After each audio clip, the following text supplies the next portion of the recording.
Thank you so much for joining us. I could obviously give you a very glowing intro, and will have already done that with my students. I told them how excited we are to have you and that they should really be looking forward to this. And Into the Spider-Verse is always a really big hit, so I'm happy to have an expert come and tell us about why it's so great, as though we didn't know that already. But again, I could tell you a little bit, them a little bit about you, but would you be willing to tell us a little bit about you and the kind of work that you get up to? Yeah, thanks. Well, first, thanks for having me, for your students and for however you want to use this. But yeah, so, well, I've been at OSU. I'm a professor at The Ohio State University, and I've been here since 2005. Before that, I taught at CU Boulder, right at the base of the Rocky Mountains, which was pretty cool. And before that, I did my PhD and a postdoc at Stanford. And before that, I was at UC Berkeley. So, yeah, lots of really exciting educational spaces that I've been able to be in, to learn in, to disseminate knowledge in. I love being here at The Ohio State University, where we have one of the largest repositories of comics, especially comic strips, at the Billy Ireland Cartoon Research Library and Museum. Yes, of course. And some great colleagues like Jared Gardner and others. So basically, I did the traditional kinds of comics, the traditional kinds of scholarship coming out of the gate from Stanford. And it was my first, I published about 30 or so single authored books and about 40 plus co-authored and co-edited. And one of the books, or those books, were pretty traditional scholarship at the beginning, knowing all along that I wanted to write a book on comics, and especially Latinos in comics or Latinxs in comics. And so I started that in 2006 when I was here at OSU, and published my first one, Your Brain on Latino Comics, in 2009. And then I followed with a bunch of books, including the Eisner Award-winning Latinx superheroes in mainstream comics. So yeah, all along I've been really very invested in popular culture, comics, television, film, media in general, transmedia. And and I'm excited to be here right now to talk to you about comics and Miles Morales. All right, so I gave the students as a strongly recommended reading, your piece on Ethnoracial Pause. And I was hoping you could tell us a little bit about it, explain a little bit about what your conception of it is and how we might apply the concept, or at least look for the concept of ethnoracial pause within something like Into the Spider-Verse, but also within the Kamala Khan Ms. Marvel as well, which we will also be doing in this class. Yeah. You can comment on Kamala if you want, but you don't have to. But if you have thoughts, you're certainly allowed to. No, I love Kamala. I'm glad you're teaching that as well. In Latinx superheroes and mainstream comics, my book, I talk about geometrizing of the story and the kind of almost as a kind of baseline, absolute necessary ingredient in making a comic book really kind of come alive, and why it's so important, especially in and around characters and identities that have been historically marginalized, like Latinos or Afro-Latinos or African Americans or women or queer characters. And the reason is that we need to be attuned to the fact, at least in Latinx superheroes, to the fact that it's not just what's in front of us, right? But it's also what's in front of us and what we're reading on the page or what we're seeing on the screen that's given complexity and energy in and through the shaping devices of comics, right? The layout, the paneling, the way that creates energy, the mise en scène, where kind of angles of our vision are put when there's a character of color in front of us, et cetera, et cetera. And so I went back to a kind of this corpus of comics that I'm really excited about right now, which is coming of age ethno-racial identity comics.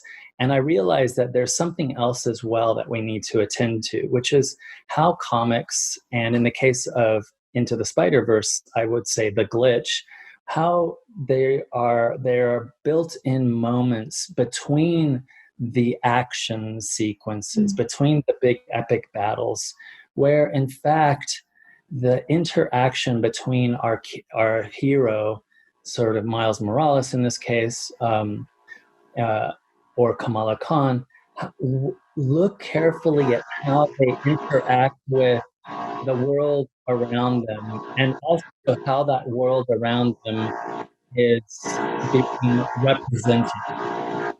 So the ethno-racial pause is that moment in between the forward acceleration in a comic or the forward acceleration in something like the animated film Into the Spider-Verse, where we take pause, where we are allowed to look at the architecture, the built landscape, where we're allowed to see the kinds of dynamics that are constructed between our protagonists and other characters.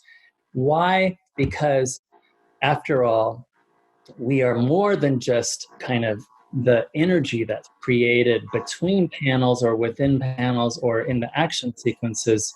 We are very much constructed in interesting, complex ways in the sociality or the sort of social mind part of the story world building.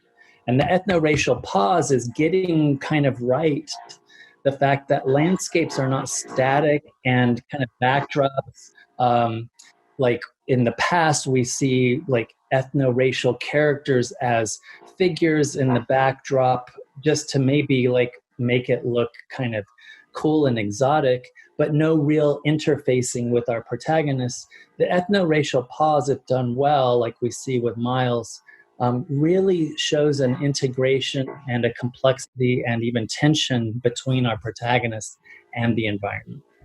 I mean, I think I love everything that you're saying. I mean, I hope that as we think about this, it can make us in the class, it can make us think about how the spaces like that we do generally get in comics are white spaces. It comes across as invisible sometimes, like those pauses, but those are, white pauses. And, you're talking about, integrating some specificity into those and making them, different from that, which, we've already looked at the 1977 version of Ms. Marvel and talked about sort of her feminist context and some of the, I guess we could call pauses to, show her working on a feminist magazine and situating her in this context and everything. And I think it'll be really great for the students to sort of compare that to something that we see in Into the Spider-Verse and Kamala Khan Ms. Marvel, in which I think that those pauses are done much more effectively and much more genuinely and with a lot more authenticity. And yeah, I'll be interested to hear everybody's responses to that. But yeah, thank you so much. Got so many other things to ask you. So, because this is very related. So I wanted to ask you this because you're bringing up sort of concepts having to do with specificity and universality. So we are certainly going to be talking into this lecture about sort of the meaning of universality and presumptions of whiteness and all of that stuff.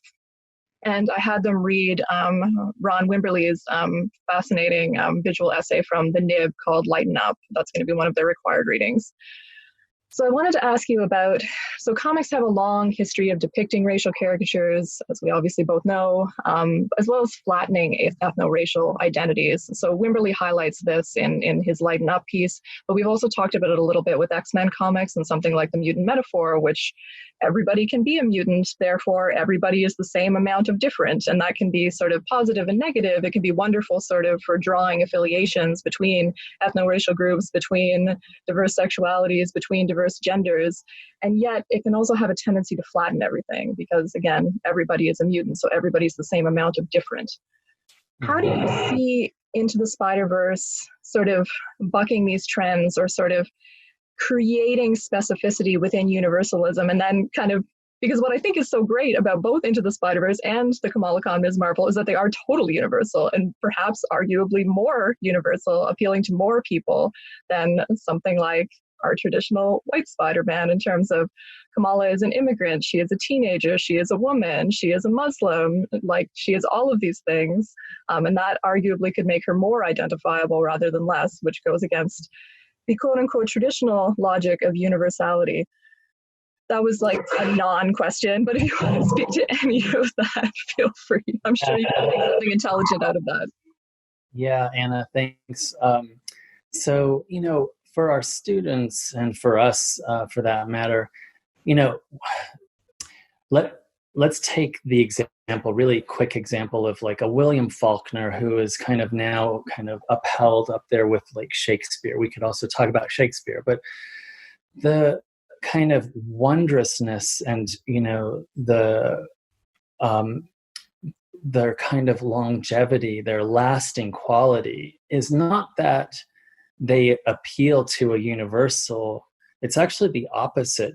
They drill down so much in their detail that the detail, the specificity, the kind of what I call the will to style, to kind of do the work to really world build, is so intense and so complex at that kind of micro level that it then opens to the possibility for many to kind of enter into those spaces. I think that the kinds of cultural phenomena that begin with the impulse to be universal always fall flat on their faces. Yeah. Yeah, right? we definitely talked about that with various feminist superheroes trying to represent all women and how that always fails. Yeah, so, you know, gosh, into the Spider-Verse. I mean, there's just so much going on with that. But let's just take Miles, and this is going to lead us also into the kind of discussion about costume and also aesthetics. But let's take Miles, the aesthetics, the everything there, just really quickly. You know, someone like Peter Ramsey, the first African American animator to win an Academy, right? Whose background is, you know, he studied painting at UCLA, et cetera. But you can tell his will to style, his, you know, is so driven and so much a force in the story making that we have down to like details, not just the sort of Air Jordans, but, you know, and of course the significance of kind of graffiti as a voice within spaces that have been unauthorized, right? Spaces, the unauthorized spaces, and the creation that can take place in and through that tradition of art. In addition, of course, the music, right? The sound, the certain hip hop, but the reggaeton sounds, right? So it's a very Afro-Latino Caribbean also kind of infusing it. The specificity of detail in characterization, in aesthetics, both what we see and what we hear in the story, in the dad and the mom, you know, as a Afro-Latina and the dad as African American, those dialed in, drilled in, kind of down details then kind of begin to expand out because they're so deeply, so carefully detailed. Now, let me just mention something about, you know, Ron, and Ron's awesome. He's like super, super smart and brilliant. But yeah, very often in Marvel and DC, what we've seen is, let's throw a Latino character out there, but the Latino character is basically like a spray painted brown Anglo character. Yeah. There's no homework done about how like our mestizo heritage makes some of us, you know, more Caucasian featured, but it also very consistently makes us more India or indigenous. And so Ron is talking about brown palettes that are really important, and not just like put any kind of brown there, but he's also you know, talking about you know, being attentive in our detail, in our specificity to different bone structures, different ancestral heritage. And that really does make the difference. That makes a difference in comics and in something like Into the Spider-Verse. Yeah, for sure. And we're going to talk in this week, and we're also doing the Shadow Hero the next week.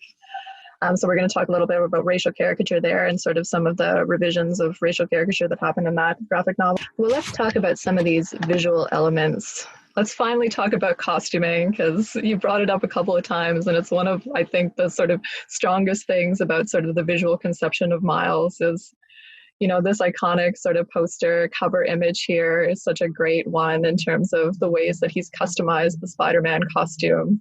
Um, what do you make of? So we talked before in the course about how superhero costumes represent the superhero's mission, powers, and identity. And most successful superheroes have that distilled into a superhero costume that can then become that iconic element that makes the superhero transcend one medium and be translatable into other mediums. It turns them into that icon of culture. It makes them identifiable sort of beyond the story that they were originally based in. How do you see Miles' visual representation, his costume choices, sort of reaching for that iconicity while still incorporating that specificity? Because it's both things, right? We've talked about their costumes as making them sort of walking advertisements for themselves. How does Miles's costume, how is it a walking advertisement for himself? How do we see Miles's character reflected through this costume? Yeah, really great question. And this could be even like a book. Maybe you're writing this, Anna. But yeah, so costume, especially in superhero spaces, as a kind of symbol that almost becomes its own kind of, it has its own, like any symbol, it represents a certain series of values or actions, etc. But let's go back just a second here. And this also ties into my Ethnoracial Pause article sure. that you guys had. Remember that, the Into the Spider-Verse begins, and his class assignment, his homework is it's based on kind of the Great Expectations, and of course the allusion is to the Dickens Great Expectations and Pip, but more generally, it's reminding us, or it's setting the contract for us as a viewer, that this is a Bildungsroman. It is an education of the self, but the self here is not Pip. It's a young Afro-Latinx teen who struggles with all the kinds of things that teenagers struggle with. For instance, in his first encounter with Gwen Stacy, etc., the kind of awkwardness of that. But it's also a kid of color and, an ethno-racialized kid who in many ways is struggling. His Bildungsroman is a kind of not just a human, superhuman story and struggle and then resolution, but a kind of racialized subject and American or US American kind of tension and struggle. And I mention this because it's the moment when he goes and, he picks his new spider suit from the spider kind of cave and he spray paints it black. He makes it his own. And so it's not something that is bought from the store that's already kind of like a consumable Spidey. That's the symbol is very much anchored in a white Spidey. And of course, the story thus far has already done some great work to deflate whiteness as somehow like that savior, right? Peter Parker's, not that anymore. But he makes the costume his own. And that's about an hour and 20 or so minutes into the story. It's right when we kind of tip from the conflict and obstacles moment in the film story to the resolution, right?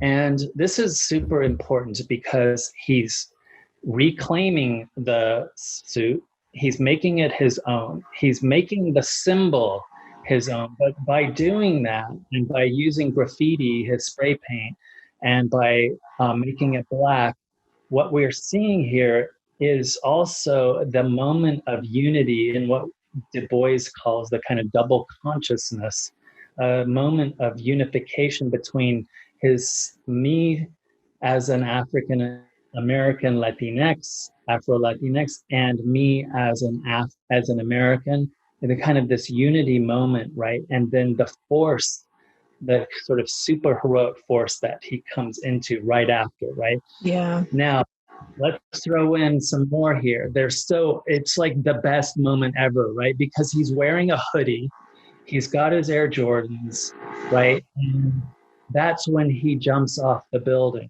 and like takes the leap of faith that his kind of unified self his teen Afro Latinx self and the superhero self can merge, and they Yeah. do.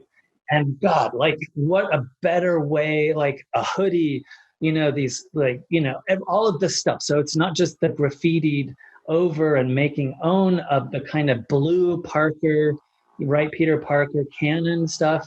And also blue as in red, white, and blue that we kind of associate with Captain America. But it's his, and he's got his hoodie and he's going to town. So the costume here is like monumentally important. I love what you're saying too about that moment, because he's empowered to become his full superheroic self in the moment where he puts on this costume, which is not Peter Parker's costume, it's his own costume. So he's empowered by coming into his specific powerful identity, which is both his own identity, but also iconic. And yeah, that's so wonderful. I think you're absolutely right. It's definitely one of the best moments of the film. When I taught this before, I called his sneakers Air Force Ones, and I got like really taken down by, like, they're Jordans. So I was like, oh, sorry. I'm a bit of a sneakerhead too, so it was a bad mistake to make. But yeah, thank you so much. That was awesome. Well, let's talk a little bit more about style, because I wanted to. Oh, that was family and community. Actually, we were talking about style, so if you don't mind talking a little bit more about the style, because I'm confident that given your writing, you're going to have some awesome things to say about this. How did you feel the sort of wider context of the style? And you've already spoken about this a little bit, but the wider context of the style of the film sort of reflects Miles's identity and sort of extends from his identity. And, that becoming part of this entire movie, sort of becoming an extension of his identity and becoming that, space that is about Miles, rather, a space in which Miles can kind of, move around and be included, so that we're sort of having the adventure with Miles rather than sort of looking at Miles, and sort of that kind of integration of his space with his identity. And this is another one of those questions that makes no sense that hopefully you can do something with. But if you have any thoughts about the style in the film, I'd love to hear them. The style, the aesthetic, and the glitch is something that I know people have talked about, but let me kind of get a little bit of context, and then we'll do some specific stuff. Yeah. When I first saw Into the Spider-Verse, it was a free showing here in Columbus, and it was mostly African-American families here in Columbus in the audience. And the audience went crazy. They loved this movie. They went crazy too with the kind of mixed media, this sort of trans-textual kind of the glitch stuff, the incorporation of the word balloons, all of that, really, really phenomenal kind of aesthetic that Peter Ramsey and his crew managed to put forward to pull off here Into the Spider-Verse. But yeah, so like everybody loved it. And there is something very special about this when you compare it to other superhero animations made today or even in the past. A kind of risk-taking that really paid off. And I think it's because it's not there as a gimmick. It's very much integrated into the story. And it's an invitation to us as an audience in these moments of hyper kind of mixed media, in the glitch moments. It's almost like the pause in a comic when you just want to take in an entire page and just you stop there and you just want to like see what's going on and investigate in the different panels and the layout and like really take that experience. And these kind of mixed media hyperbolic moments are an invitation for the audience to step in and further intensify their co-creation with the story and the protagonist. So I think that the aesthetic here, is the ethnoracial pause in the sense of the kind of trans-textual moments and the glitch.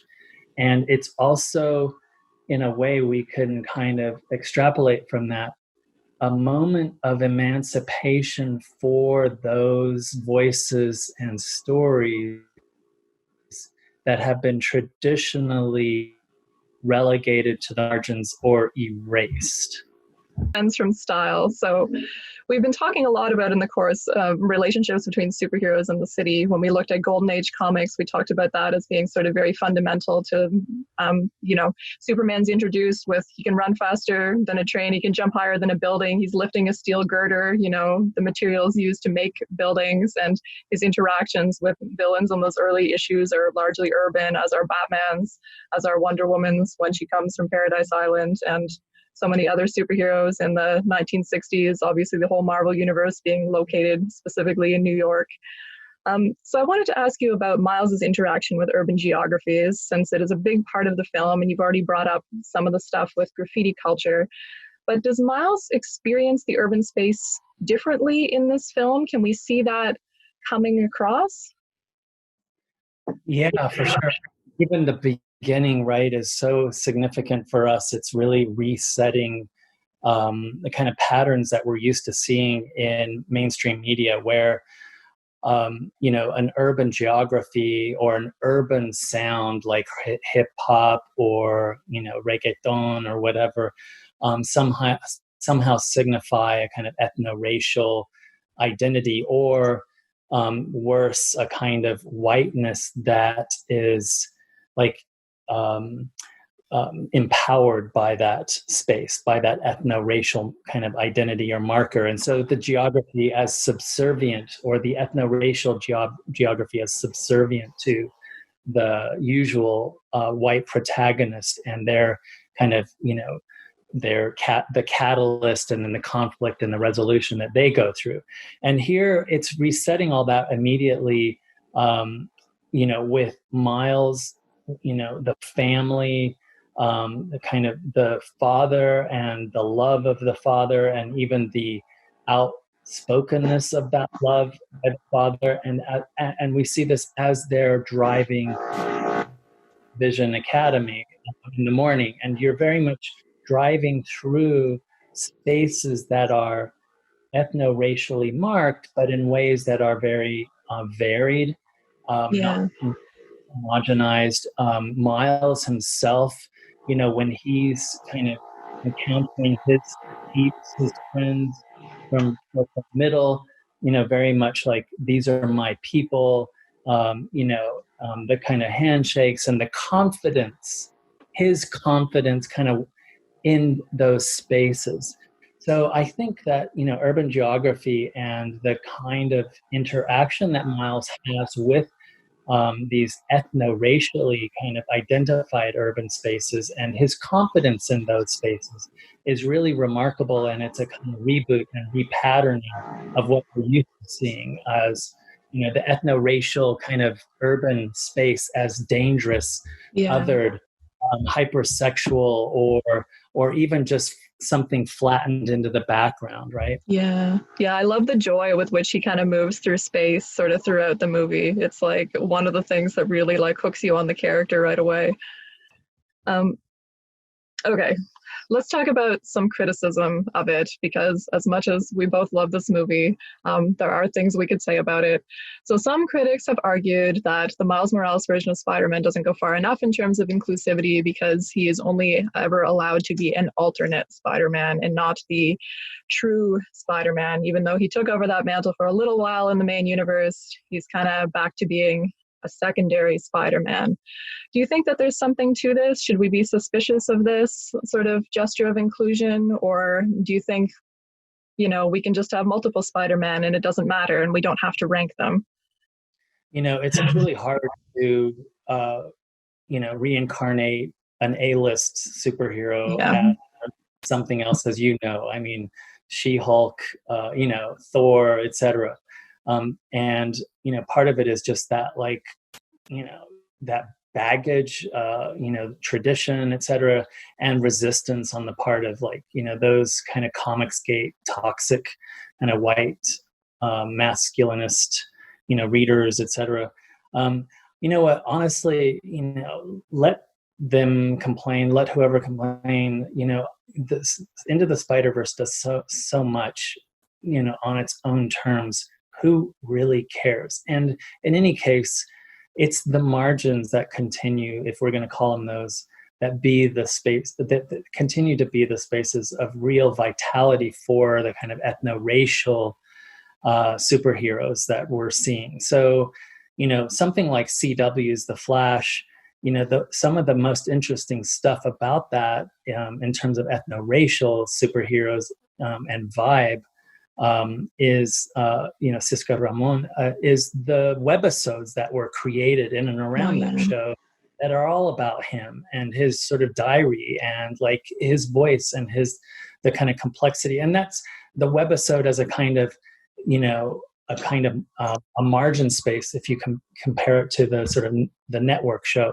But it's really there that it's like the real creativity is happening because you don't have the same kind of straitjackets, the same kind of fear that producers bring, the fear of that sort of will it generate money, et cetera.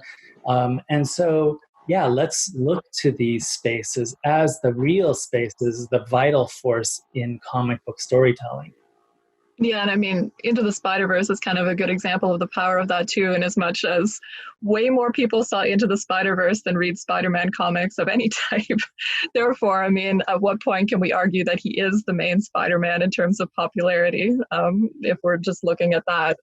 Do you see anything at work in, the criticism that anybody can be Spider-Man? Does that diminish sort of the specificity of Miles identifying with this identity of his like Afro-Latinx identity being sort of particularly resonant with Spider-Man? I could go either way on that question.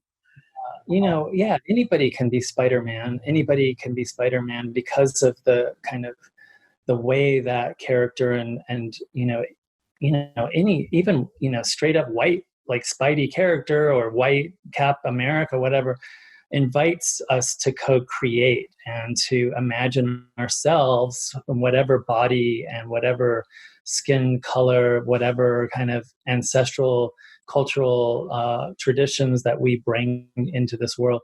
They invite us into kind of this wish fulfillment fantasy space, and so, but on the, it is important though that doesn't become an excuse to not make really cool superheroes of color, because why should we be always the ones kind of imagining ourselves in these white spaces? Why can't we invite those that have been traditionally the kind of dominant to step into our spaces and imagine the complexities that we bring, and also the transformative power that a Miles character brings. In the end, he's not an active recipient. He's not a sponge, just a passive absorptive sponge. He's very much an active transformer of the social that he exists within, but he brings his own kind of rich kind of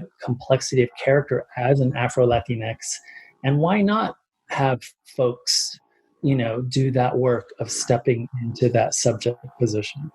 Yeah, I mean, like to not have to have the empathy and like the cross-identification always going one way is like, yeah, if this is going to be sort of a genre and a form that's going to be about building empathy, it would seem that we would need that.